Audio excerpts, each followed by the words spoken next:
I went and grabbed my back later on, and It I was was like, why didn't soaking you tell me wet. it was this wet? I've It's like I told had just got out of the pool. you should get Botox on your armpits or something so you don't sweat that much. The sweat's on my butt. Well, then my you need pits. Botox I need in your Botox on my butt. pits to stop my ass sweat. Makes sense.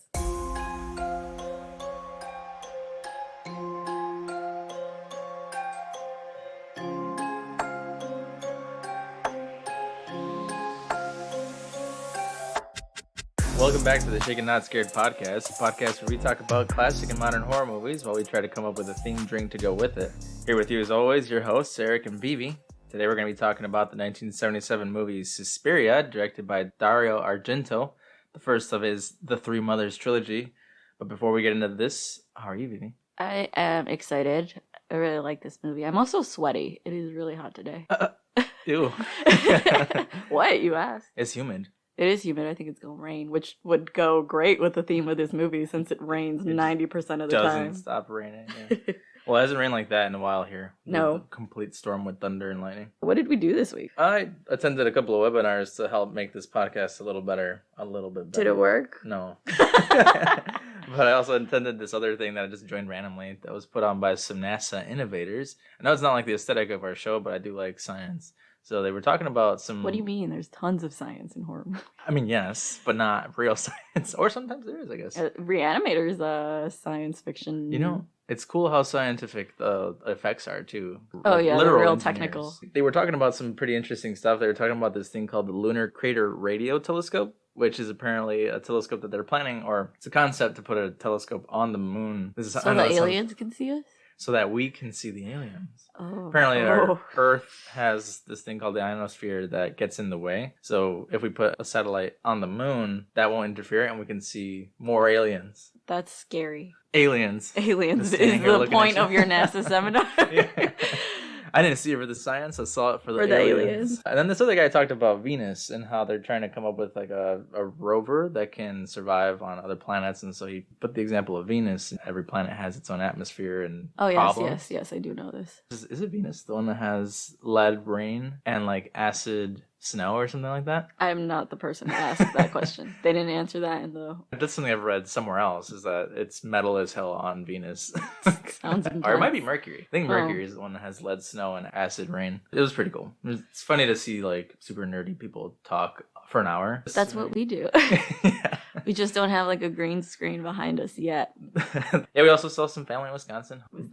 Wisconsin, our favorite place. Your favorite place. Yeah, it was cool. Your aunt had some really creepy stories that I don't know if we can share. I asked her if she wants to be on the show. I know that she said that there were specific things she can't say, but it'd be kind of cool. Yeah, she told us some messed up stories. So yeah. Stay tuned if we ever do that. If we can convince her. Or we'll just redact all the things that can't be said. Well, now they know it's in Wisconsin, so maybe we should bleep where we said we went this weekend. Would that work? I wonder if that's enough. We didn't say where in Wisconsin. We buttfuck Wisconsin like buttfuck Illinois. Our favorite place. But creepy content.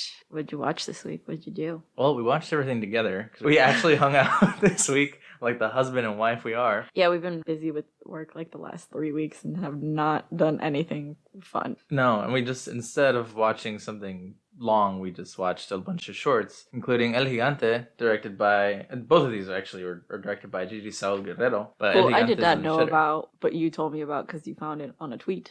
It was Nightmare on 5th Street that tweeted having seen El Gigante and Mistress of Bones, and I think it was Gigi Guerrero who responded to them and said, like, thanks. Yeah. Which was really cool. That's cool. There are a couple of shorts. The El Gigante is on Shudder, and it was like, which we watched. Minutes? Yeah, it was like 13 minutes. I'm not a fan of gore for the sake of gore's sake, and I feel like this film was like that, and it was depressing. I couldn't tell you what vibe you were giving off because you were sitting down next to me, and once I saw the stuff that was happening, I was like, I don't know if this is Vivi's jam, and I kept turning to look at you, and you were just like squinting through your eyes. Because I kept waiting for something to happen, and it was just more violence, and without giving spoilers, it's just not my jam. The Mistress of Bones one was interesting. Because it's like, we watched it, and then we started talking about how we don't know a lot about, like, the gods in Mexico. Like, the Aztec gods. And yeah, like how there's Greek mythology. Like, we don't know a lot about our own mythology. Which is shame on us, obviously. Yeah. but also not that many resources on it, and cool that this short film talked about it. We found it through a YouTube channel that we saw had a bunch of short films that we'll probably check more out on. Do you remember the name? It was Crypt TV on YouTube. This one, I was actually surprised with the year. So El Gigante came out in 2014. Okay. I don't know if it was always on Shudder. I don't know how old Shudder is. Shudder's been around for a couple of years. Mistress of Bones came out last year, so I'm assuming it was released in the middle of the quarantine. Well, it's a good time. El Gigante reminded us of what you would call a Mexican Texas Chainsaw Massacre. A little different, but like same vibes.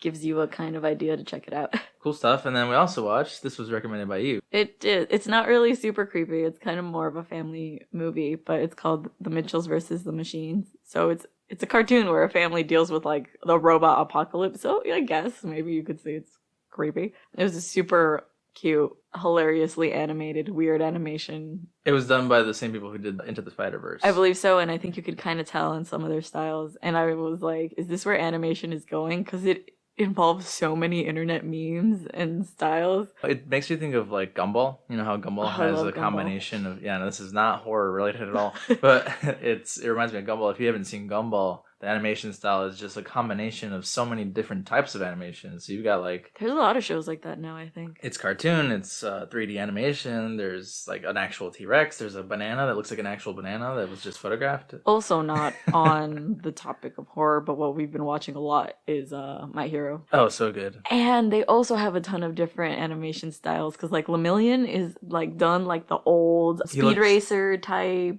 He reminds me a lot of what you would think of a ball boy from... Oh, yes, that's Fallout. what I meant. That was like too. 50s cartoons. No, there's like one. It was one specifically. I have to look it up, but the animation reminds me of that. And then some of the characters are done super realistic American version of anime. It's this latest Literally, season. All Might looks like a comic book character. Oh, straight up of a comic book. Yeah. So it's been, season 4 is what we're catching up on. Again, not creepy, but that's what we've been watching all week. There's creepy themes, because the villains are actually really really crazy. Brutal, yeah. Yeah. So, it's, again, not horror themed, but there are horror themes in it if you can look for them. I'm sure everyone's checked it out. It's like one of the most popular animes right now. One of the villains' literal power is that if he touches you, he can disintegrate your body. Yeah, decay. And, yeah, it's decay. Yeah. Do you want to talk about this week's cocktail? You are super excited because not only are we just doing our cocktail thing like usual, but we have finished a class by a tipsy bartender who is super popular on YouTube. I'm sure you know who he is. I had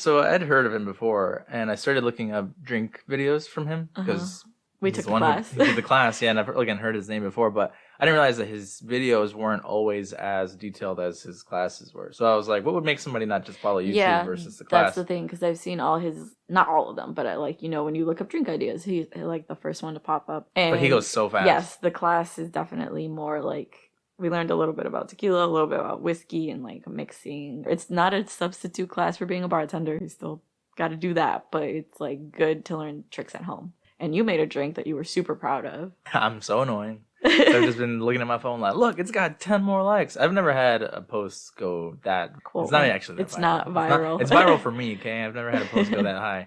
But it had like 140 likes because I posted it to some of the cocktail Facebook groups that I'm on. It has like 140 and counting likes on it. It's called the Barbados Surprise. I'm pretty sure that it's called the Barbados Surprise because all the rum and blue curacao at the top sit. Is the alcohol. So when you put your straw in, you were like, this just tastes like orange juice. And I was like, yeah, well, it's and then all of a sudden, rum. Oh, the entire end is rum, which is the surprise, I'm assuming. We'll probably post it in the creepy content post so people can see. And add more likes. Your cool skills. Because you're not a cocktail person. You are a poor beer person. I'm about to surprise you and everybody else. Person. You're about to be better at it than I am. No, I can't beat you. But with those skills, I made a cocktail today. So if you've seen Suspiria, there's a couple things about it that are really iconic. And the first thing is the coloring of this film. It is done in pinks, reds, and blues. And like so many scenes are shot through that. And sometimes green. And sometimes green, which is why we got a cucumber in here. Oh, good. Yeah. So I think that's just Argento style, Italian horror. Oh, I guess that's something we should mention. This is the first time we do Italian horror, which is like a huge deal. Yeah, I thought it was a dubbed film, like as in it was originally filmed Italian with the speech. Dubbed English. Yeah, but I was lip reading, and I think it actually all was done in English, isn't it? Really? We'll have to confirm it. If someone knows, I thought that was going to be in your fun facts, actually. It wasn't. I have actually really interesting fun facts for this one, unlike a lot of other movies we've covered. But wait, we haven't even talked about this drink. Yes. I don't know what to call it. I didn't realize it was a cucumber. I thought it was like a lemon peel or something. That's a really Now I'm long lemon wondering. peel. Yeah, well, I just thought you just like wrapped, you know. Oh, put like swirled all the way it? around. Mm. Yeah, because I got some giant limes. I don't You know if you did saw. get some giant lemons. I only needed like one for both of these. Oh, I cocktails. said limes. I can't tell the difference between You really lime and can't. lemon. It's because in Spanish you say limones, and someone else who speaks Spanish will correct me. But every time I've always heard limon, it's the green one, and so that makes me think lemon in English is the green one. But it's No, it's the yellow one. opposite. I'm still I'll always be confused. It's Yeah, weird. I think you will too. When I Let's send see. you to get some, I'm like the green ones and the yellow ones. Brainstorming. Just shoot a bunch of names at it. Here we go. The mother. The mother. What else? What else? Hold on. You could call this the Marquez. Suspiria. The Marquez. Yeah, because it was Helena Marquez was the original witch. Yes. Was it Marquez or Marquise? Marquise. I don't know. Again, this is dubbed. Yeah. So we'll figure you're that gonna call out. it the but Marquise? We're going to call it the Marquez. Marquise. Wow. Fancy. So there was, like, I saw this film and immediately thought Empress Gin. And if you don't know about Empress Gin, it is a blue gin that when citrus is added to it, changes colors. So it's blue already. You add lemon and it could turn pink. Or if you add other ingredients, you could get it to be a darker blue color. It's really versatile. I've got a layered drink here that has red at the bottom, a pink center, and then a blue top. And I topped it with Prosecco, because Prosecco is Italian. There you go. Okay, here we go.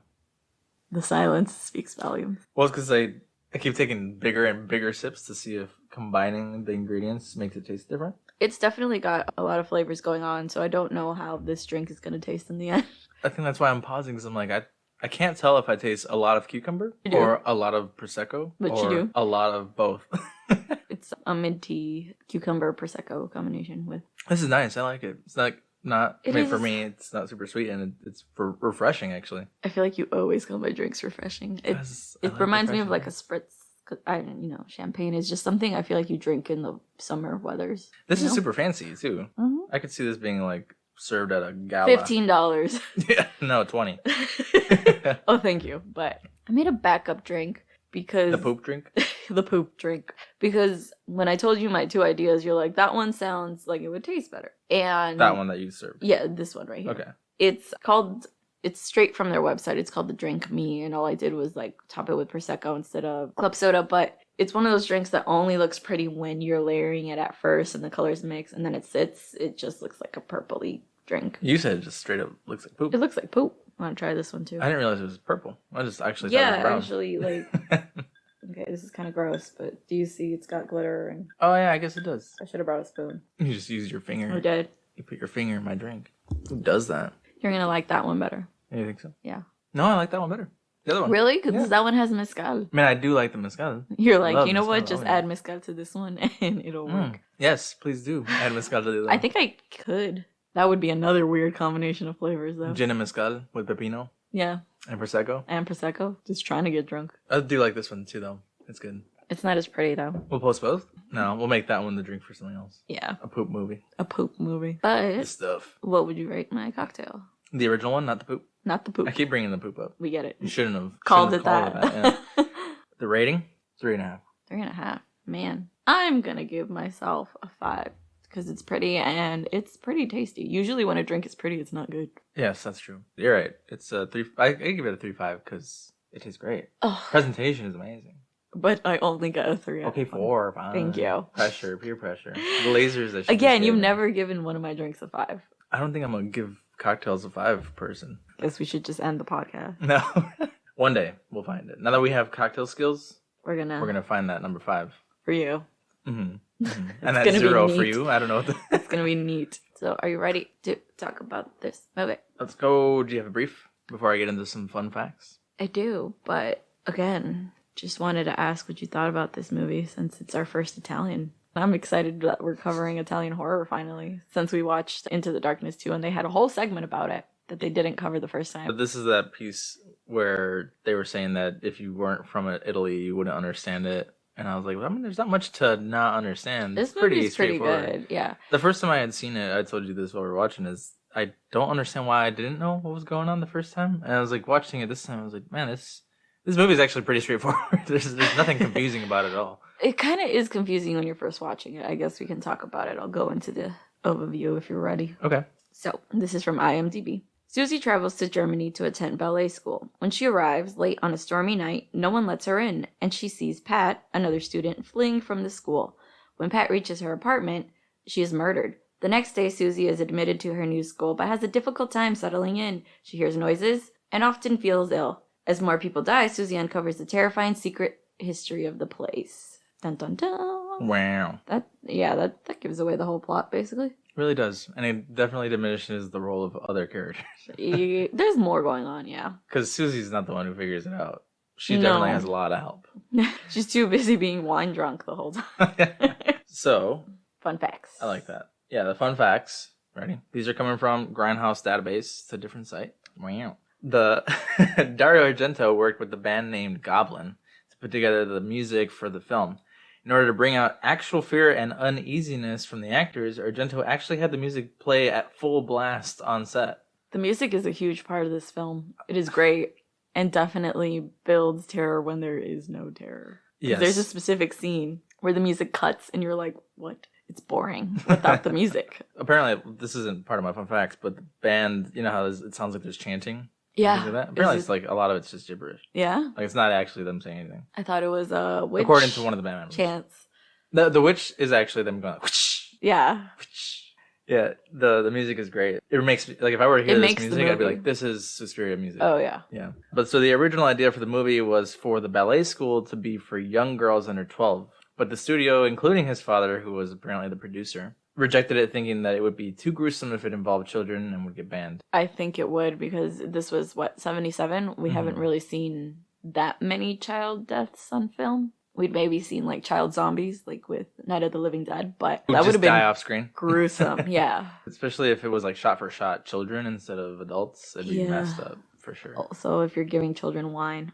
Well, in Europe, that's normal. Drinking wine with every meal. You mean like in every anime, how we see children literally drinking wine? Is that a thing?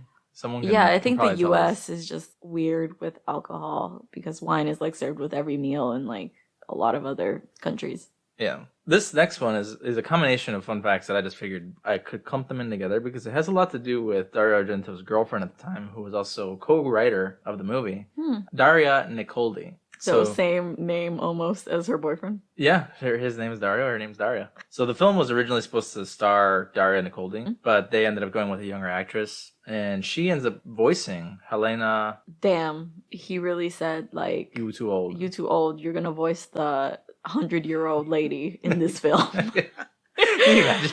That might be why they broke up. After reading this fun fact, I was like, I can't imagine... I guess no offense to Daria, I'm like, how old was she at the time, right? For her to play the old lady's voice. She was 27, an old maid. And the actress he picked was 26. Yeah. Oh my god, I look 20. Yes. He was also inspired by stories of Daria's grandmother, who allegedly fled a music academy in Germany because it was feared witchcraft was being practiced there. Oh, that's awesome. And there's probably more fun facts like this because obviously Daria was a co-writer, so she had a huge influence on the film. But the finale was also inspired by a dream that Daria had. So she said that she dreamt like a witchy character that's kind of invisible, and a panther exploded in her dream. That's cool. It's kind of sad though that like Dario Argento is credited with this crazy film, and it was a lot of her work. I'm sure it goes in hand with like a lot of the other things we've talked about before, about how a lot of people are mad that like Stan Lee is the one who's credited with most of Marvel work, but no one ever hears about like Steve Ditko and these other creators. But I think what happens is if you're the head of this effort or this work, you get it credited. You get the most recognition, yeah. So, but no, I was reading these and I was like, why isn't Daria talked about more prominently? Yeah. Maybe she doesn't play a huge role in the later trilogy, which is Inferno. And, I have not seen those. I was actually so surprised to learn that it was part of a trilogy because I like really like this movie. So I think Inferno came out in 1980 and Mother of Tears came out a little later. This movie also comes out before any of the slashers, right? Yes. Yeah, 77. So I think Texas Chainsaw was 74, wasn't it? Yes, but I think people argue that Texas is not the classic slasher like Michael is. Miss Voorhees, because it's not Jason. Yeah, we're gonna have to do part 2 and 3 because again, I keep hearing that they're better than the first one. And man, does that movie have a following? Because that is our most listened to episode. Well, thank you. I appreciate you guys. We're at 600 downloads now. Oh, yeah. Yeah. So at the time of recording this. Yeah. So really cool. Thank you guys. Appreciate it. Just real quick. Congratulations, Yessie,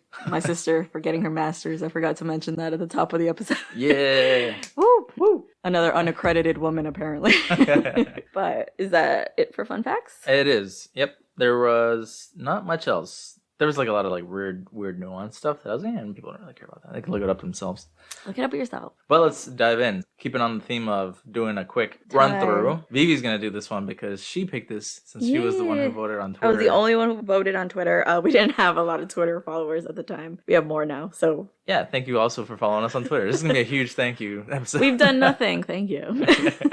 Are you ready for me? Let's go. Got a timer going? I have the timer ready. On go. 1 minute and 30 seconds. Is Okay. What you got. All right. Okay. Here we go. I'm gonna try to do this calmly because I feel like I panic, and that's when I start saying stuff like you're literally just staring at me, and I'm like, every time you take a pause, it's just you. Yes. Okay. Don't distract me. Okay. Don't literally look at you. Don't look at me. Don't just stare at you. I'm just gonna stare into space. Okay. Ready? No. 1, 2, 3. Okay, so Susie arrives from America to Germany, which is weird because I thought she was in Italy the whole time. This film's an Italian horror. She arrives, and that night it's stormy, and as she's getting there, this lady's like fleeing, going crazy. Susie's like, that's freaking weird, but I'm supposed to stay here, let me in. And they're like, no. So then we don't follow Susie, we follow Pat, we later learn, on her way to her friend's apartment, or she has her own apartment because the school's weird about rules like that. And she's telling her friend that she's freaking out. And she's like left alone in the bathroom to clean up because it was raining. And then like she sees eyes in the window and she gets attacked and murdered brutally, right? And then like that's the cut scene. And then Susie goes to school the next day and they're like, oh, this person was murdered. And Susie's like, oh, I should probably tell the police that I saw her. And like she's kind of settling in. She kind of goes to an apartment, but then like they tell her like, no, your room's ready. And she's like, I don't want to stay here. I want to stay at the apartment. And then they make her stay. And she starts to get sicker and sicker and sicker. And her friend Sarah, they become closer. Sarah's like really sketched out and weirded out about everything that's happened since Pat has left. So she's like investigating. And Susie's just wine drunk every fucking night. So she doesn't know what's going on. And eventually she stops drinking the wine and like clears up when Sarah goes missing. We find out that she was like killed by the witches. And she finally goes exploring in the house herself, which is beautiful and red. And she finds the witches. She finds out that it's a coven. And she finds that Helena Marquette is the witch that started all this, and she's still alive, and she kills her, and she runs out of the school, and the school catches fire. I showed her the time, and she beat it by like 5 seconds. Oh my god. I thought I was doing good.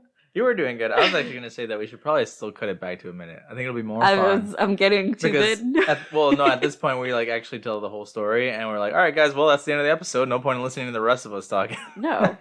You're clearly just here to hear us talk about our week and our drinking habits. Yeah. See, thanks, guys. See you next week. But yeah, you beat it by 5 seconds. Good job. Proud of you. And now I'm even more sweaty. I was actually thinking you were not going to make it because you were giving a lot of really good detail from the beginning. It's like you talked about the full beginning and then I just went straight to the end. I did. I was like, fuck, I'm running out of time. But a lot of like the middle of the movie is them just kind of being like, the teachers are weird, right? You know? Yes. I actually wasn't even thinking about what you said about how the school is weird about people staying on campus and not. So, because there are people who do and there are people who don't. So, what is their selection process? I don't know, that's weird. Well, let's talk about it. Because I think I wrote that down. I might have a theory. I might not. On their selection process? Yeah, on why they're weird. They have to know how to dance. That's it. They have to be children over 12 years old. But still have a curfew for some reason. Yes. They have to be American. Americans. Yes. Americans. Specifically. Was Pat American? I don't know. Sura was American. I'm just saying Sura. Sura was American. Are they saying that Americans are just suspicious? But what do you want to say about this movie? In general? I summarized it. Yeah, what do you want to talk about? What topic? Well, there are a lot of things that happen a lot. In the middle that I missed. Yes. A lot of things happen. I do like the colors. So the colors are a huge deal. Kind of like how the colors were a huge deal in Creepshow, where they emphasize certain things happening. Yeah. Because they play a lot with that. Because they know, oh, if I put red here in a very dark scene, you're going to want to focus on what's there. They use that to their advantage in some of the scenes where you see shadowy figures. I want to say that the opening scene is probably one of the most visually stunning in the movie, to get audience's attention. They're in this, I thought it was a hotel at first, apparently it's an apartment complex. The walls are bright pink. There is like stained glass everywhere. And anytime something happens to them, the actors are in complete blue or red. Like when she sees the eyes through the window and she just keeps staring and like a hairy arm comes and like shatters her through the glass. The kills are kind of weird. I mean, I know we're talking about the colors right now, but the kills are weird because I don't think it's ever just answered who is doing any of it. So when I first like heard about this movie and I read a review,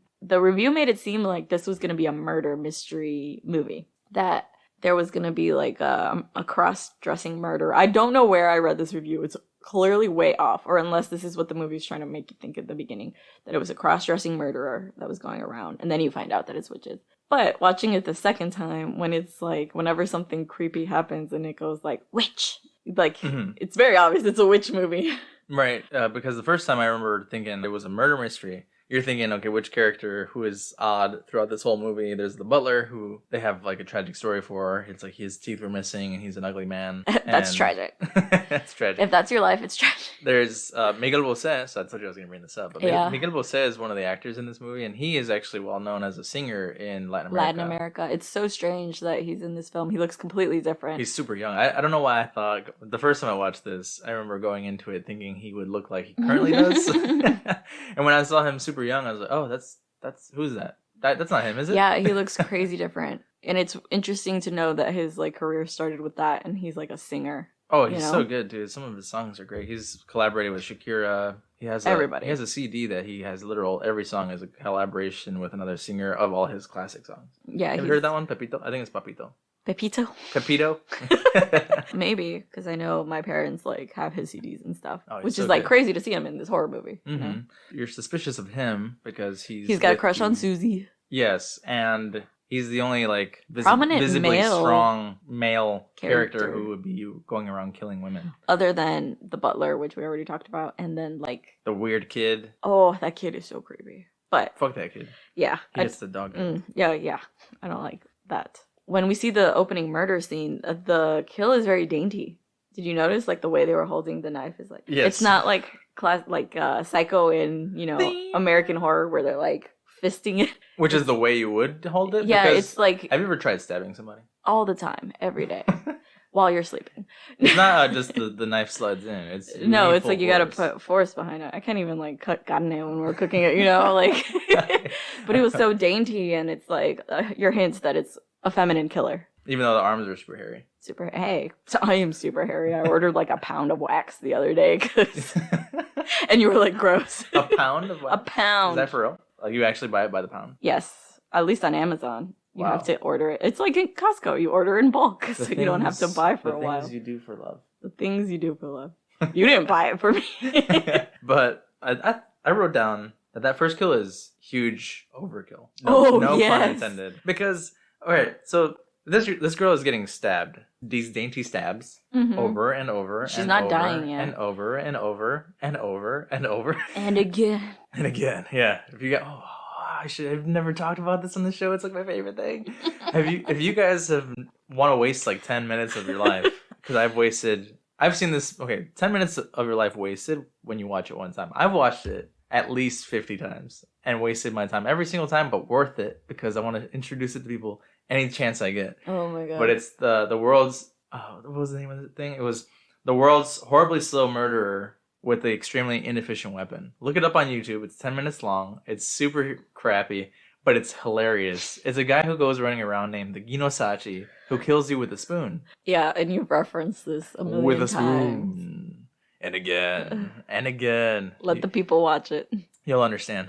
But, yeah, so he's just stabbing her daintily. And, again, overkill. He's stabbing her as she falls. And there's this like focus on that he has cut her enough for her heart to be exposed. Oh, and yes. also cuts and he stabs her heart directly. And she's still screaming and going about her life in distress. Well, it could be like a reference to witchcraft because there's so many like, I guess, in tropes in movies. It's like you cut the heart and that's like part of a ritual or that's how you kill the witch or, And that makes the person who's getting killed still somehow live. Yeah, I think once someone like stabs you through the heart, because then eventually they hang her from this like stained glass ceiling, and that's when you see her being dead. She would already be dead before that. Yeah, I was like, bro, you didn't have to do all of that. And then this other lady who's been talking to her friend, I thought it was like one of the teachers or something. No. But she, in the distress, is like, I'm murderer, running around the building. Or Nobody's helping her.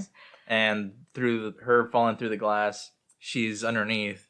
Sees the body hanging, but then you get a pan of the girl also got killed with glass through her face and metal through her body. Pretty decent special effects for the 70s. That was insane. It's brutal. A lot of the deaths in here are brutal. Yeah, all of them are brutal. That's why I think this movie is like kind of great because it's unsuspecting. It's a little bit slow paced, but like you said, the kills are brutal, and like you're like, whoa, that caught me off guard a little bit. Also, the blood in these films is bright red as opposed to like American films. If you're from Chicago and have been to the Chicago South Side, I brought up that this blood looks like Heine's mild sauce, but redder. Because in some scenes it does look a little orange. But I think that's just the funness of this Italian blood. I think that's what they were saying, is that in Italian horror films there's a lot of emphasis on the colors, and so this blood is a prominent theme in horror film.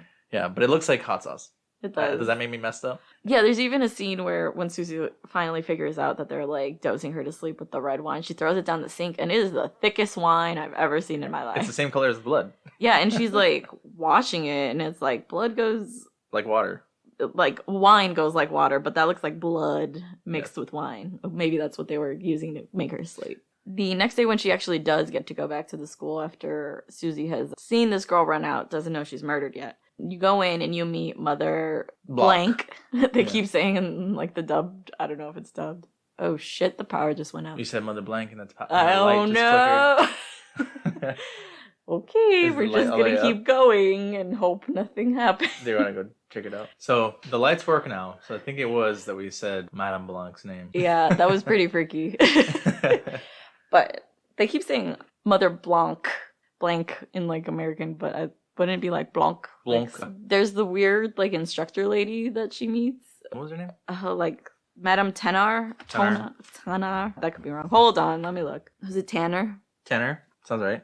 Okay. So Mother Tanner. She's super strange because every time she talks, it's like she's smiling. No matter what, she's like screaming at people and it looks like she's smiling. She's a very strong lady. She just smiles through it all. She seems to be like the main henchman of Madame Blanc. Mm-hmm. Once we see that they're a coven, she's the one who seems to be guiding her through like her actions. And her right-hand man. So Susie's here to study ballet, and I was just like, how much do you get paid to be a ballerina? To go through like this intense schooling? Once Susie starts to realize that things are going on, she goes and talks to this very strange scene that's like a psychiatric person. It's an exposition scene. I actually called him Mr. Exposition with crazy eyebrows because his eyebrows are fucking insane. Oh, they were. They were standing out like 3 feet ahead of him.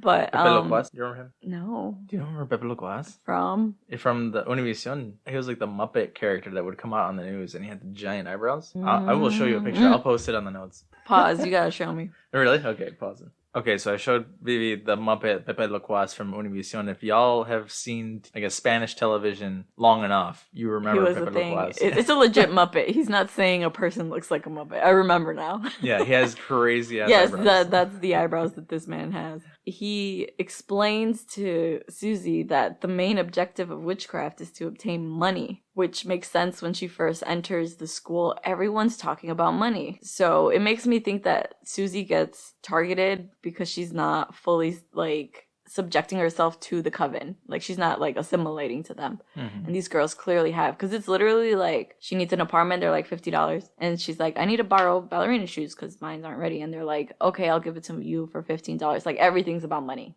So I thought that was interesting that they tied it back to that. So with that same logic, is it understood that all of the other girls that are not the main characters, so Sarah, Pat, Susie, are assimilated people who know that this is going on? That's my question, because Sarah's really suspicious of the teachers, and I think if I was a student there, I'd be like, who cares what the teachers are doing in the middle of the frickin' night? But it could be that they're assimilated to them already, and they're willing to, like, sacrifice whatever to be witches and to be successful. The guy explains witchcraft. He's like, all witchcraft is evil. All witchcraft is seeking to get power. Oh, yes. There's a point where he says the occult is mental illness. This whole scene is to talk about how witchcraft is negative and horrible. So it's hard to watch this movie and not compare it to the recent one we watched, which I also love. Craft? No. The new Suspiria, the remake. Oh, yes. Which is not the original exactly. The remake had the girl from 50 Shades of Grey. Yes. I feel like we watched Suspiria first, the original, and then we watched the one in 2018. And then now that we watched it again for the show, I can see themes that they pulled from the original to use in the remake, but it's a different movie. Completely different. Someone on Facebook was asking about this movie recently. It's funny. They were asking, like, do I need to watch the old one to watch the new one? Everyone, including myself, responded saying that it's best to know the source material. No, it's best to act as if both movies are just completely different things. It is, because they are both very good in their own way. And I do want to cover the remake eventually. It's so strange. I've never seen a movie that tries to equate witchcraft with like psychiatric issues and like bring in this realm of like mental illness and the occult. There are these people who have flaws either naturally or psychologically, and automatically the viewer is to assume that these people are the weird ones, and so they are probably the problem. But, like, why is that? The butler, like I said, is the ugly guy. But, like, automatically he's a bad guy? Because you're ugly. Or the weird kid is, like, weird, but he's automatically a weird, like, the bad guy, too. Or there's the butcher ladies who seem to be, like, the cooks or whatever. Oh, they're just, like, foreign, and they make them seem like bad guys. Evil, yeah. Evil, sorry. Evil. Make them seem evil. That's Mermaid Man still screaming right now. But... Are you counting the SpongeBob references? But do you know what I mean? I think it's kind of messed up. I know that in current like culture, there's a lot of canceling and things like that. But I don't ever see that ending. I have a brother who is handicapped. He has cerebral palsy. And I always think about like... how they're portrayed as the bad guys in old films? In old films and sometimes even today. And I'm like, okay, if we're going to be woke and we're going to try to like battle these issues of that doesn't mean... this. I liked American Horror Story for the same reason, because there's that character. She has Down syndrome. She's in multiple seasons. Most notably, that I remember her is in Coven. She's one of the witches, and she's given power, which I think is really great. I think that's cool to not portray them as like, because they're weird, they're evil or they're the monster. You know what's so funny? I remember I love Harry Potter despite the horrible things that J.K. Rowling has currently said, but there's a theme in her novels of that the bad guys look ugly, or like if you're a good guy you're handsome, and that's like a stereotype in everything. If I see a guy who looks good, I'm like, what does he want? Evil, automatically. I do too. Yes, trash, automatically trash. If you're good looking and you're listening to this, trash. I'm just kidding. Do better. Use your looks for good, not evil. Not evil. Okay, we are way off track. No, we're not, because I'm saying that the characters who are obviously weird are portrayed as the evil. I mean, they are. That's true. They literally are. Madame Tanner, she's like, again, she's weird because she's always smiling. There's this stereotype, because so the movie takes place in Germany. She is portrayed as a character that is very commonly used in other films. She's a very strong and almost masculine woman. I feel like movies that use German women as a strong character always look like this. They do, always. With the braids in their hair. Yes. Yeah. It's like, oh, she's a very masculine woman, so she's also evil. I wonder if this movie started that trend. Probably not. I mean, I've seen it a lot. So it's probably just an impression that German women are strong, and so they're very masculine. There are very common stereotypes used to say that these are the evil characters. That's why I think Miguel Bose, he seems like a very nice character. He's so pretty. He's a really good looking dude. He's a pretty man. Yeah, I remember my mom said she had a crush on him. Yeah, he's real cute. I didn't know that he started in ballet or like had some dance background, because I imagine the actors had to have some ballet experience to portray these films. Could be wrong. Yeah, they do pull off those little scenes. That's, I think, a big difference between this one and the remake that happens later. Dance is a very important part of the remake, and not so much here. It's not diving too far into the new one. The dance is like where you start to see the weird stuff happen. Yeah, dance becomes a ritual. Again, we want to talk about that movie later. Yeah, but going back to the characters, I'd love to see a movie where it's just a bunch of quote-unquote weird people attacked by quote-unquote normal people. Because like it's always the opposite, so why not have reverse? There is a film like that. It's a very old film. It's called Freaks. It is actually probably what inspired American Horror Story Freak Show season. And it's like a bunch of carnies attack like the conventionally attractive people in the carnival. So we should watch that one, because I haven't seen it and I wanted to. But doesn't that also go back to what I'm saying? Is that they take revenge for the way that they've been treated. Okay, love that. Love that. Love a good revenge story. Yeah. We didn't talk about the blind pianist that much, but Daniel is... It's funny because you see him arrive every day and he ties his dog outside and goes... I thought this was like a Western, you tie your horse outside and then you go have a drink in the bar. But he ties his German Shepherd to the fence, which is kind of mean because, like, if you have a blind pianist who comes Don't here you and need your works here, service dog all the way? he leaves him outside Yeah. and he has to, like, guide his way up the stairs and to the back of this, because this place is like a maze. He has to guide his way to the back room where the piano is. My favorite thing is that they call rooms like the red room, the yellow room. I'm like, all these rooms are super brightly colored. The whole hallway is red in one of them. Yes, I loved how that looked. Oh, me too. Let's do it in a house. Yes. It looks like the corridor in Insidious. They're walking to the demon. It does. There's that one scene where she's walking through the red hall, and it looks like it's a room that's lit with light behind, like some sort of colored red glass. But when it zooms in on Susie and how she's starting to feel weird because that kid and the butcher ladies are sitting there just staring at her, they have like a shard of glass. Yeah, and it says witch, and then she starts to feel sick immediately. But still goes to dance class. Yeah. It zooms in on her, and the actual curtain or whatever it was that is the wall is actually red. Like, it's that vibrantly red. And I know that people talk about not painting your house red because it can give you headaches, but I've always told you I would love a red room. I like how red looks. I always have headaches though. So. But not that vibrant.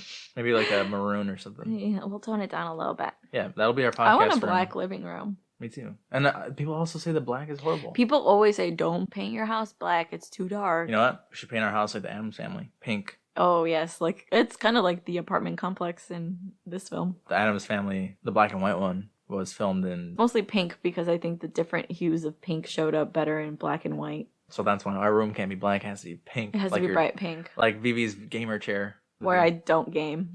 We will eventually, though. Keep an eye out for our Twitch channel. Get ready to see me try to jump on an object for 20 minutes. And then just throw the controller at me. Yes. And then Loki trying to just get in the camera. Yeah. But, yeah, no, I loved the color in this hallway. Not deviating too much from Daniel. We'll come back to it. But the vibrancy of the blood, the rooms, it's all iconic. When Sarah's about to die, it's almost like a shadowy figure through red is following her. So I wanted to point out right before Sarah dies, she's illuminated in green, and that's a color we don't see often in this film. Why? It's like the only time green ever appears. Yeah. Other than like on the stained glass or whatever. But yeah. It's the only time that green is emphasized, and it makes me think... It symbolizes that she's about to die, possibly? Does it? When Sarah's about to die, Sarah tells Susie all these things about how when Pat was going crazy and not feeling well and wasn't having a good time at the school, would every night tell her, this is happening, and she's like, and I was dumb and didn't listen to her. And that happened to Pat. And the same thing sort of happens between Susie and Sarah, where Sarah is starting to become very paranoid and is doing the same to Susie, but Susie is like because of the food, putting her out of the loop. Sarah starts to panic as well. And it makes me think that they just do this often. It's like the same situation as that one of them catches on. Sarah is Susie's Pat, where Pat was Sarah's Pat. Does that make sense? Yes. Yes. And it makes me think, how long has this been going on? Yeah, right? Apparently 100 years. Yeah. Actually, no. When did they say that? It was like 1890-something. 1890-something. So, quick side note, you guys. This drink's strong. It is. It hit both of us, and we had to hit pause for a second because we were starting to become incoherent. We're blabbing at this point. It's beautiful, but it's strong. Yeah, the editing is going to be very hard on this one. But I wanted to pick up with once Susie's like bewitched by the creepy little boy and the like maid. She has, like, what they describe as, like, a baby hemorrhage. I don't think you should ever describe a hemorrhage like that. A baby hemorrhage? Just a little bleeding from the eyes and nose and ears and mouth. Some Heine's hot sauce. Just you went a little too hard in the hot sauce. That is very strange because then that's how they force her to stay in the house. And they get this, like, doctor to take a look at her. And he starts saying, like, you need to be on a bland diet. You're fine. You'll be fine in like 2 or 3 days. But like he kept saying like, oh, red wine builds up the blood, helps with anemia. And I looked at you, I'm like, is this true? Because I used to be I used to be very anemic in high school and I wasn't drinking my red wine. I think I solved that problem. Yeah. I had said this while we were watching it, but I was like, a bottle of wine keeps the doctor away because you're already dead. Yeah. There are some sort of theories that I've heard that it's good for your heart. The same way that dark chocolate is like good for you once in a while. Cacao. 100%. Cacao. Stop it. This is when they had forced her to move in too. Yeah. It was faked. This was not real. She didn't really They forced her because they bewitched her. When she wakes up from the hospital, was her name Lady Tanner? was like forcing her to drink water down her throat. Yeah, it's waterboarding, Miss Tanner. And Susie's just fighting her, and she's like leave me alone. She's like forcing a pitcher of water on her face. Was she me? I could drink a gallon of water in one sitting, but you do. Susie's too small for that. After the scene, she's kind of like recovering, taking care of herself scene, and the raining maggots is what I would call. I hate this scene. What did the maggots have to do with anything? Just another creep factor? I think maggots represent, like, in the Bible, there's, like, plague, and there's, like, the infestation of locusts or vermin in some sort. I think maggots are considered that. A fact that has always grossed me out so much is that in old times, they would use maggots on wounds to clean out wounds because they eat bacteria. Like leeches? Where leeches or where they leech the blood, yeah. I think leeches wasn't as proven, but, like, maggots do eat, like, bacteria and bad things, and I'm like, that's disgusting. You're dying of a wound and they put maggots in it. You said leeches aren't as proven. I think both are just trash. Yeah, I think this is old-timey medicine just not working. And drink some red wine while you're having the maggots eat you alive. If you drink enough red wine, the leeches will suck it out of you and be drunk.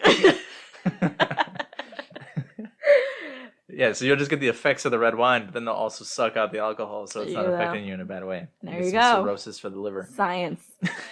Yeah, that scene really grossed me out because it's like falling through the ceiling and affecting like everyone in the dorms, basically. Ends up being just dried meat. They claim that, but I think it's a dead body. What else do you do with your dead bodies? Except put them in the attic. Yeah, that scene, I always remember it grossing me out. As a result, they all sleep together, and that's when Sarah starts to tell Susie that there is a wheezing. This is important for later, because it's how you identify that the main witch is still alive. So Sarah says that the last time that she had heard someone with the same snoring pattern, who had like a whistle at the end of their snore, would sleep next door to her. And so fast forward later, when Susie happens to run into this room, she hears the exact same snore and whistle. Yeah, the scene is very much a like, why does this matter? Because Sarah seems very afraid that she's telling her that the directress is there and this is how she snores. And they look very afraid, and it's like, why? You're just telling her that the director is there behind them sleeping. And she's old. Yeah, like... And that's just how she snores. Or not old, that's just how she snores. Yeah, she could have problems. You don't know. Our friend Alex, part of the Generationally Unaware podcast. Hashtag plug. He told me that his wife one time, like, because he's got a horrible snoring problem. Oh, yeah? Just punched the fuck out of him in the middle of the night. And he was like, can you imagine just sleeping and just being woken up by a sharp just jab to the back? Oh my god, that's hilarious. I mean, you can, because you say I beat you in my sleep. But... You're the one who beats me up. Side note, they had their baby. They did, congrats, yay. Also, and Daryl and Ellen, our friends, also had their baby, so yay. Follow them too, they're fun people. So yes, I agree, it's funny that they would pay attention to these kinds of things for the sake of building the story forward. They note these things, and how else would you do it? To be like, hey, pay attention to her snoring. So Daniel, going back to Daniel has a situation where he shows up to work like every other day, and this death I don't understand, because like, why just choose to hate Daniel out of nowhere? Like, if he's worked here for a long time, you're just like, fuck Daniel. I think it's and to his show blind self and his dog that they destroy people who cross them, even if it's like minor inconvenience, which is like later talked about in the psychiatric part of this film. Yeah, the little German Shepherd dog who never gets a name is outside. It's his service dog. He's blind. He's just chilling outside. Looks kind of like Loki, because Loki's supposed to be a German Shepherd Rottweiler pit mix. He's supposed to be. He is. He just didn't grow very tall. He just didn't grow very big. Yeah, this dog is like just chilling there outside in the sun, sunbathing, and this kid and this lady show up, and they like mean mugging the dog, and the dog's like, I don't care. And later, Miss Tanner runs in to yell and scream at Daniel and tell him, "Your stupid dog bit my..." What's his name? Arthur? The head lady's nephew. Yes. She's like, we're very close. I'm like, that's creepy. But I thought that was strange, because service animals are trained specifically to not interfere with anyone, just to do their job. We have a job, and that's to be there for this blind man. Yeah. And the blind man, he's kind of funny, because she's like yelling at him the entire time, and he's like, I'm blind, not deaf. Do you get it? He repeats it so many times. Yeah, it's an interesting scene.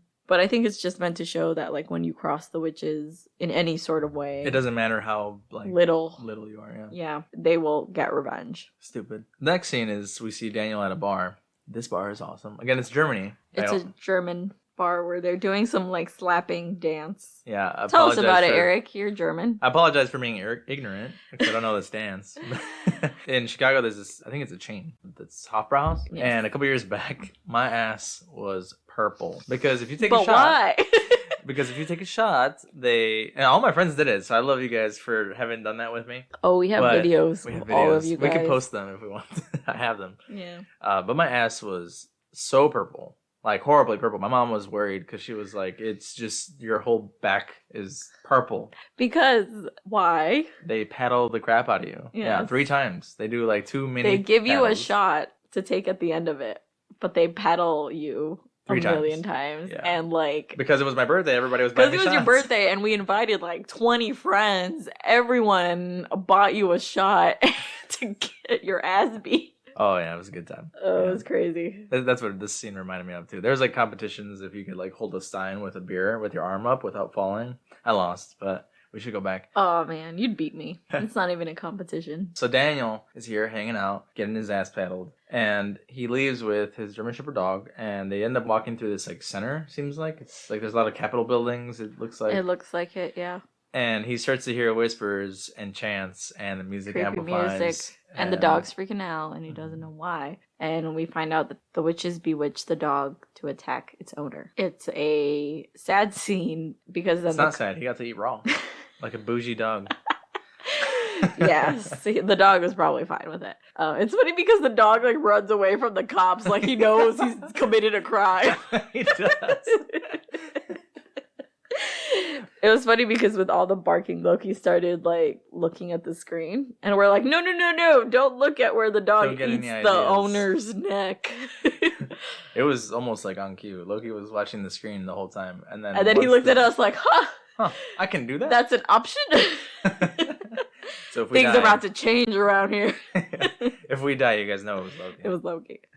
Way to make light of a terrible scene. It is dramatic. He's like ripping at it's sad. Meat, yeah. It is sad because these are 2 characters that you would imagine are harmless. So all these strange things are happening. All these people are dying. All these like illnesses are happening to Susie. And Sarah kind of wakes up to what Pat was telling her in the beginning of the film. And Sarah is in Susie's room like almost every night trying to tell her like something weird's happening here. Susie's new, and I think because she saw Pat leave, she's standing out amongst the girls because she heard something the first night that she wasn't supposed to. Yeah, Sarah reveals to her that the reason that she wasn't let in that first day was because she was with Pat, and when Pat left frantically, Sarah was the one that was telling Susie, get out. You can't come in. You can't come in. Go away. After spending a couple nights in Susie's room talking about these things, Susie, because she's kind of like drugged out, she's like, the teachers aren't leaving. You can hear their footsteps, but they go one direction, which is not the direction of the door. Which I was like... Who puts that together?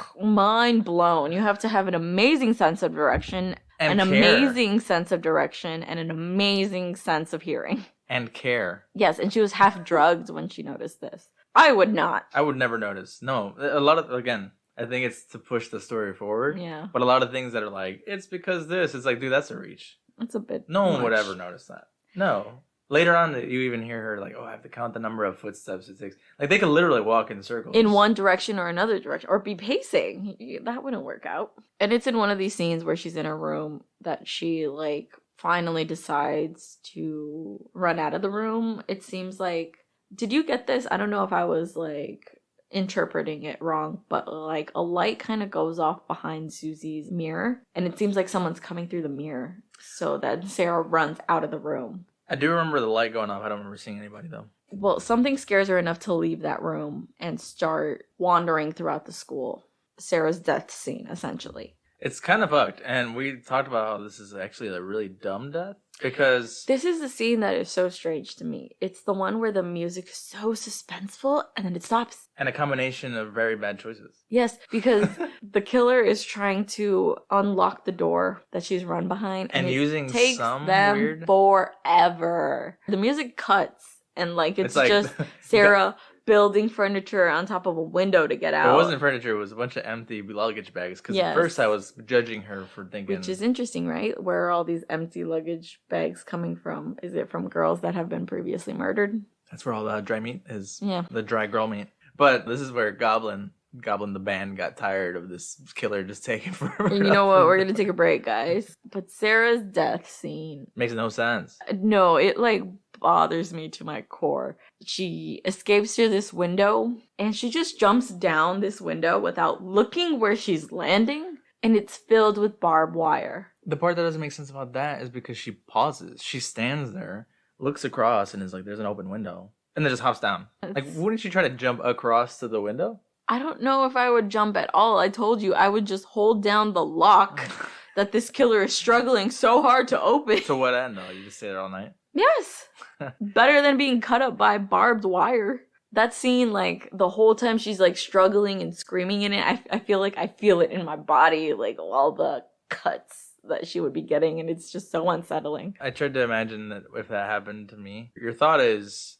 just stop moving. She's panicking the whole time. So that it doesn't continue to cut you. But you've already been cut, so would you be able to stop moving? Because you're already laying in it. So there's already pins in you. You know what I mean? But there's a difference, you stop moving. And she's, rolling around, screaming in it. Continuing to cut herself. Nonstop. I think the killer just got there to be like, yo, bitch, I'm going to put you out of your misery because you dumb. I wasn't even trying to do all this. But... yeah, you did this to yourself. But no, because if this is the same killer, he's all about overkill. Yeah, that's true. And it was such an uncomfortable feeling. This is why you need to see Saw. Because there's a barbed wire. Should that be our next movie? That you should. I think so. All right, guys. Watch Saw for next week. If you think so you're ready to talk Saw. About it. Yeah. Vivi has stayed away from Saw because she hates that kind of stuff. But I think in order to see Spiral, we're going to see Saw. Oh, I do want to see Spiral. So, next movie. But yeah. Her kill is the killer just does come and slit her throat. Sarah dies a horrible death. Yes. And then the next day, Susie wakes up and is like, where's my BFF? And they're like, she left in the middle of the freaking night, girl. Damn. She don't like you. And Miguel Bose lies for them, which makes me think he knows. This is what I'm saying, is that Miguel Bose never gets revealed to be anything other than just an the guy. accomplice. Because he's not even in the last scene. He's not even in the finale. This is also probably just me being like, Miguel Bose is great. Love him. He could do no harm. He's not a bad guy. No, his face is like a baby. He has a baby face. It's like, this man can't do anything bad. What? You'd be tricked by a baby face? No, because I hate a lot of people. With baby faces? Yes. You, for example. Specifically. Starting with my wife.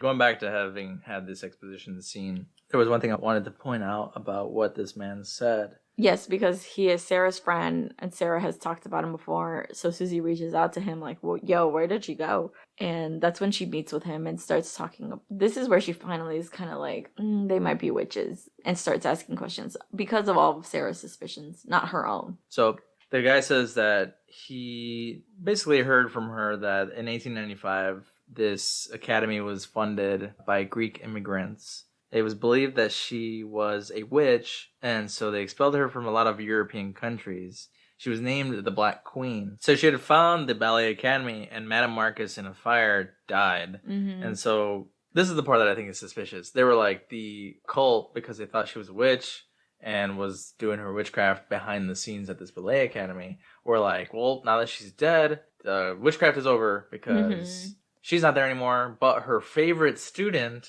took over. It's like, okay, so if I'm like, hey, I'm like the main person in charge, I'm the Black Queen, I'm the biggest person in witchcraft right now, and everyone hates me. I'm the baddest bitch in witchcraft right now. My star student is going to take over and not continue what I've been doing this entire time. Yeah. And everyone's like, yeah, no, it's probably not No, happening. it's fine. Yeah. Yeah, they do mention that she started the school teaching ballet and the occult, which is like, yes, obviously the two are related. And this is where the dude's like, paranoia and magic are like the same thing. But he also mentions that magic is an appendage of contemporary psychiatry. Cool. Can I major in magic? I think this is the second episode where you talk about just wanting to get drafted into the witchcraft. Listen, have you, obviously, I'm pretty sure you've seen it, but The Addams Family 2, Family Values. Yeah. I remember the scene so much. It makes me laugh. Morticia's trying to get back into the workforce because Gomez has lost all the money. And she's like in the unemployment office. And she's like, what did you major in? And she's like, hexes and potions. And she's like, Liberal arts and sciences. My degree of communication is in liberal arts and science. There you go. You're a Morticia, man. There you go. I modeled my whole life after her. But they do say that witches only create harm. He compared covens without a leader to a cobra without a head. Without a head. So this makes me wonder, if Madame Markos is dead, allegedly, and they mentioned that her star student took over, that means that Blanc was her star student. I believe so, yes. It goes back into my thing, like, I wouldn't assume that her star student is I'm not just going to shun half of the teachings that she gave me. Yeah, these people are stupid. People, will choose what makes them feel comfortable. That's like saying Thanos died, and what's her name? Lady Midnight? Madam Midnight? Hold on. The Squidward dude. Squidward dude. What's his name? Proxima Midnight is the name of the girl. Okay. That's like saying, Thanos is dead, so now Proxima Midnight's in charge, and she has absolutely none of Thanos' values. Sure. I believe you on that one. I don't know. So, Susie goes back that night, and she discovers that everyone has left for, an opera theater show, and it's just her. And she's kind of freaking out, because... She's pissed because they didn't invite her. Yeah, I would be too. Shit, I'm part of the school. I think it was the witches trying to kill her while everyone was out, so it wouldn't be suspicious and they wouldn't have witnesses. Is everyone in on it then? Because if they're trying to hide it, why would they? They're all willing to leave immediately. And she calls this friend of Sarah's, who's a psychiatrist, which I found their relationship super weird. If you're my psychiatrist and I went to you for a problem, and they're like, she got over it, and then we were friends afterwards, I don't think ethically that's a thing. I don't think you could be friends with your psychiatrist. It's like in How I Met Your Mother, where she dated her therapist. I don't think you can turn that off without continuing to analyze the other person. I wonder how, therapists and psychiatric people have friends without, constantly analyzing their friends and their partner. Yeah, because... That's interesting. I would like to know about that. If you know anything about that, please email us at Shaken Not Scared after this exposition dump of why the school is the way it is. The rest of the movie kind of takes its course into the end. Yes, it speeds up from here. Because Susie now has realized fucked up shit's happening at this place. And so she has run in with a bat, somehow. Yes, she does. The night where everyone's left to another showing and it's just her. She's dumped her poison or tranquilizer down the drain. Hot sauce wine. And she is now aware, and she hears them walking around. So she actually follows them through the house. And this is where she realizes what she heard that first night that she was there. And it's that I saw the secret behind the door where what's the type of flower? Behind the iris flower turned the blue one. It's interesting because earlier in the movie, she talks to the headmistress, probably in front of those flowers, right? Yeah. And you don't realize that. That's pretty cool. So Susie finally goes exploring, following the footsteps that her friend had laid out on how to follow them into the house. She finds the secret room and she sees this hallway that's covered in, it looks like different languages. It's meant to be creepy, but I'm sure it's just different languages saying the occult and things like that. And it leads to a room where you can see the coven talking. Conveniently talking about her, about how they need to kill the American bitch and how they are cursing her at that moment. And she starts to feel ill. We see Sarah's body in the bin. And Susie still hasn't been discovered. Susie is hiding. I thought when the butler and the little boy walk out, I thought they knew she was there. It seemed like it went out. I heard something and they were searching for her. So she went to go hide. And that's where she runs into her friend Sarah's body, which has needles in her eyes and arms. And it's pretty gruesome looking. So she just stumbles into a room to hide. And this is when she discovers the headmistress. Markos. Helena, which would make her 100-something years old. Witchcraft. Makes you live forever. Keeps you young. It's better than Pond's face cream. Pond's face cream. Yeah. She kind of tries to run out of the room, but she sees that weird butler dude is also looking for hers, and he stole her lighter. It's an interesting lighter. It's got a clock on it. Yeah, pretty cool. Important from before, Sarah had pointed out that the directress's snoring was odd, and she bumps into the peacock with pool balls kind of statue. It's a statue, but this whole room is pretty cool. It's beautiful and creepy at the same time. And there's a bed in the center, old school style. With a curtain. Yeah. It's between facing the butler and this witch. And the peacock she knocked over has spikes in it. It looks like knives almost. And this scene reminded me of a video game. Yeah. I couldn't help but think that. Showdown. Well, you have the final boss, and you have to understand how to defeat the enemy, right? And so in this one, she notices that every time that the lightning strikes or there's thunder, that this witch's body, her outline lights up. Yes. Every single time there's lightning. But before that happens, the witch reanimates her friend's corpse to attack her. Oh, yes. Yeah. And she looks terrifying, and she's like laughing creepy. She's like, you're going to meet death now. The living dead. You're going to meet death now. And her friend runs out with a knife. And that's when Susie's panicked to understand how to kill the witch. She has to decide between defending herself against the zombie and trying to kill the head witch. And like you said, the lightning illuminates her. Every single time. It's Yeah. like she waits 3 or 4 times. You can see her body illuminate again, like a boss. And you have to figure out, like a boss, you got to figure out how to kill the enemy. And she just strikes her in the neck, and you see the real form of Helena Markos. And she looks very old, very decrepit, very much like the A witch. grandfather in Texas Chainsaw Massacre. Yeah. Or the iconic What a Witch Looks Like. Yeah, the Her like skin's kinda hag, green. typical like grayish green. Once she does kill her, though, is like the entire school starts to crumble. It's like an earthquake is happening. I was reading in the fun facts, the actress was actually kind of afraid when she was filming this scene because although things were exploding around her, she said that she was actually afraid that things would Hurt her. Yeah. I could see that. You pointed out that she looked like Snow White running through the forest. Well, because she's like moving back and raising her hands and going, oh. She's like, oh. It's a very dramatic run out of the building. I like how the doors are opening in front of her to let her out.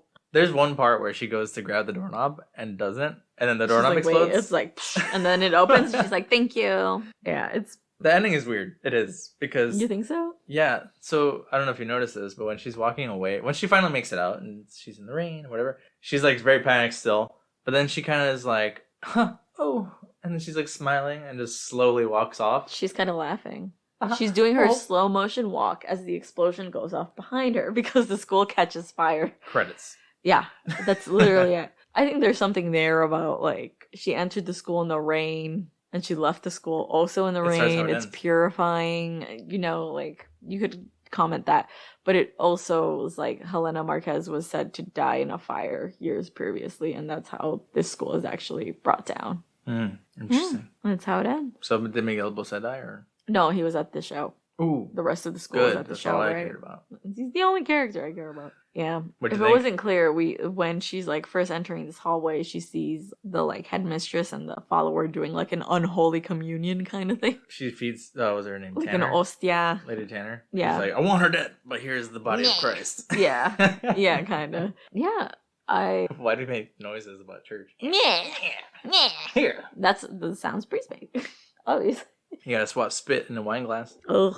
Yeah. That's Anyway. the wine that put her to sleep because it was Anyway. everyone's germs. How did you think of the movie? I think it's a good time. I want to see the other two because it makes me want to know more about what is going on. Knowing that there's a trilogy shifts my mindset on this movie because it made me think this was a standalone. Before we knew that, I thought it was. Oh just yeah, like, we this thought it is was the a end, standalone. I and mean, that's it's all. great. It could be a standalone. because it's the first. It's fine on its own, but I want to know more. I want to know, like, does that mean that Marquise is alive still? Or What do they happens to do her Susie? origin story or something? It is great. The brutal kills are insane. So if you like horror and like for that factor, it's a good time. The themes, the music, it all comes together nicely. Yeah. What about you? I love this movie. It's probably one of my favorites. It's a little slow pace at times, but I think it pays off. I think it's great. The music's great. The images are beautiful. The coloring is beautiful. Like, to me, it's a 10 out of 10. Oh, really? Yeah. I would say 9. Yeah, it's like Yeah. really good. The only thing is like we're not sure if it's dubbed or not. It definitely sounds like they filmed it and then the audio was put on top of it. Yes. Yeah. That's the way it feels. But when we started to read, I can read lips well. You can. I cannot. Yeah, I was starting to say, like, oh, I thought this movie was in Italian. And it was just. But they do dubbed match up English. sometimes, but then sometimes not. This Suspiria is movie is great. kind of intimidating because it's like revered so well as like one of the great horror classics. And you know, there's other films like The Shining and things like that that would be intimidating to cover, Mhm. but I do really like this movie. Yeah. And if you hate us, I mean, what else? Go watch the movie yourself and do your own review. Yeah. You know, if you felt like we missed out on something. But do you want to talk about what scared Loki? He was spooked by the music. And Yes. if the music was meant to spook the actors, they also spooked Loki. He They spooked specifically Loki. Spook Loki. Specifically scared him when they would go witch, witch, and he was like, "What?" Yeah, he was spooked. I don't want to say he was like fearful, but He was like, "What is happening?" He was passed out for the most of the movie. But Yes, every he time witch would come up, He'd pop wake up. Yeah. He What if wanted- he's a witch dog and he knows? He's like, "Oh no, they found me." Well, didn't like one of your relatives say we got a witch dog when we got him? Yeah, they said that he was a dog of the witches. That's He why acts like a demon. Mess. He's such a mess. You want to tell us about it, Loki?